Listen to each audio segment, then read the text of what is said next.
السلام علیکم ورحمۃ اللہ وبرکاتہ۔ امید ہے سب عافیت سے ہوں گے، الحمدللہ۔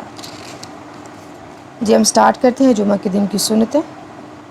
نحمدہ و نصلی علی رسولہ الکریم، اما بعد، فاعوذ باللہ من الشیطان الرجیم، بسم اللہ الرحمن الرحیم۔ رب اشرح لی صدری ویسر لی امری واحلل عقدۃ من لسانی یفقہوا قولی، رب زدنی علما رب زدنی علما رب زدنی علما، اللہم بارک لنا فی اوقاتنا، اللہم ایدنا بروح القدس، اللہم صلی وسلم علی نبینا محمد الہی آمین۔ سب سے پہلے ہم صحیح البخاری کی حدیث دیکھتے ہیں۔ عن ابی سعید الخدری رضی اللہ عنہ ان رسول اللہ صلی اللہ علیہ وسلم قال غسل یوم الجمعۃ واجب علی کل محتلم۔ صحیح البخاری کی حدیث ہے، ابو سعید خدری سے کہ ان حضرت صلی اللہ علیہ وسلم نے فرمایا جمعہ کے دن کا غسل ہر جوان مرد پر واجب ہے، یعنی لازم ہے۔ پھر جمعہ کے دن خوشبو لگانا، سرما لگانا، ناخن کاٹنا، مسواک کرنا، سورہ الکہف پڑھنا، درود شریف پڑھنا، صاف کپڑے پہننا، اگر نیا لباس میسر ہو تو وہ بھی پہننا، سر میں تیل لگانا اور نماز جمعہ کے لیے جانا اور پہلی صف میں بیٹھنا۔ اس کے بعد ہم دیکھتے ہیں درود شریف کی فضیلت کیا ہے۔ نبی اکرم صلی اللہ علیہ وسلم نے فرمایا روز قیامت لوگوں میں سب سے زیادہ میرے قریب تر وہ ہوگا جو مجھ پر سب سے زیادہ درود پڑھنے والا ہوگا۔ ایک اور احادیث سے پتہ چلتا ہے، رسول اللہ صلی اللہ علیہ وسلم نے فرمایا جو شخص مجھ پر ایک مرتبہ درود بھیجتا ہے اللہ تعالیٰ اس پر 10 رحمتیں نازل فرماتا ہے اور اس کی 10 غلطیاں معاف ہو جاتی ہیں اور اس کے 10 درجات بلند کیے جاتے ہیں۔ اور پھر جیسے سورہ الکہف کی بات ہے تو اس کو بھی ہم احادیث سے دیکھتے ہیں کہ رسول اللہ صلی اللہ علیہ وسلم نے فرمایا جو شخص جمعہ کے دن سورہ الکہف پڑھے گا 2 جمعوں کے درمیان اس کے لیے نور روشن ہو جاتا ہے۔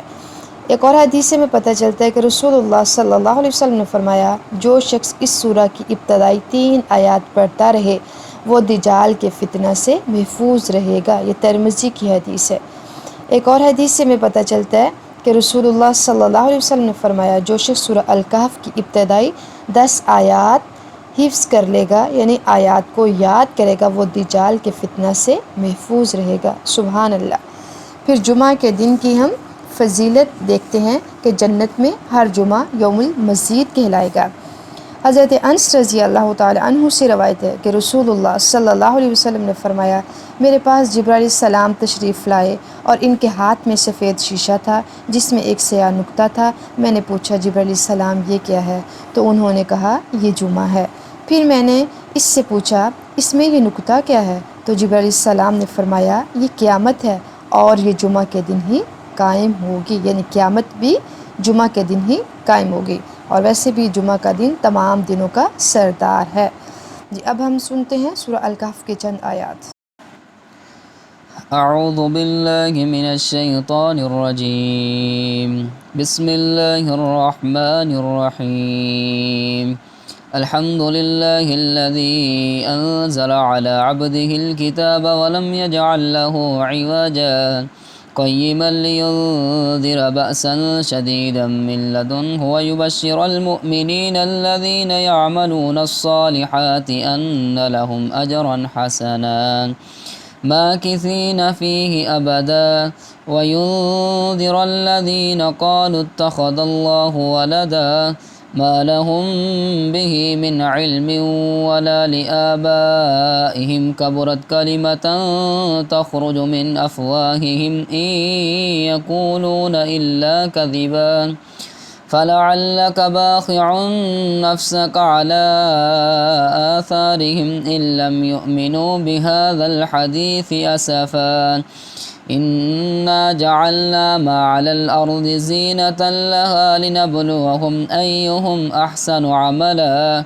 وإنا لجاعلون ما عليها صعيدا جرزا أم حسبت أن أصحاب الكهف والرقيم كانوا من آياتنا عجبا إذ أوى الفتية إلى الكهف فقالوا ربنا آتنا من لدنك رحمة وهيئ لنا من أمرنا رشدا۔ اللہ تعالی ہم سب کو سنتوں پہ عمل کرنے والا اور سنتوں کو زندہ کرنے والا بنائے. خود بھی آپ عمل کریں اور دوسروں کے ساتھ بھی سنتوں کو شیئر کریں اور اس چینل کو سبسکرائب کریں, بیل آئیکن کا بٹن دبائیں, لائک کریں اور شیئر کریں. ملتے ہیں انشاءاللہ نیکسٹ ویڈیو کے ساتھ. السلام علیکم ورحمۃ اللہ وبرکاتہ.